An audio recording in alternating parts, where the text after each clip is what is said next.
राज्यभरात एसटी कर्मचाऱ्यांनी काम बंद आंदोलन सुरू केलंय, ज्याचा फटका प्रवाशांना बसतोय आणि त्यामुळेच आता सरकारकडून हे काम बंद आंदोलन मिटवण्यासाठी त्यांच्या मागण्यांसंदर्भात दखल घेण्याबाबत एक तातडीची पावलं उचलली जात आहेत। थोड्याच वेळात एसटी कर्मचारी संघटनांसोबत बैठक असणार आहे। उदय सामंत यांची एसटी कर्मचारी संघटनांसोबत थोड्याच वेळात बैठक असेल। त्यांच्या ज्या काही मागण्या आहेत, विशेषतः राज्य सरकारी कर्मचाऱ्यांप्रमाणे त्यांना वेतन हवंय यासह इतर महत्त्वाच्या मागण्या त्यांच्या आहेत। या सगळ्याबाबत म्हणजे एसटी कर्मचाऱ्यांच्या या संपूर्ण मागण्यांबाबत थोड्याच वेळात चर्चा होणार आहे। उदय सामंत यांच्यासोबत त्यांची बैठक असेल।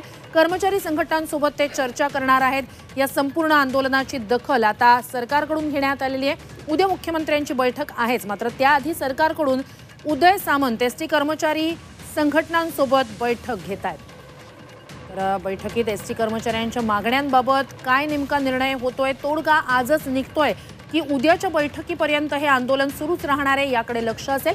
मात्र ही महत्त्वाची घडामोड राज्यभरात लालपरीला ब्रेक लागलेला असतानाच उदय सामंत थोड्याच वेळात कर्मचारी संघटनांसोबत चर्चा करणार आहेत।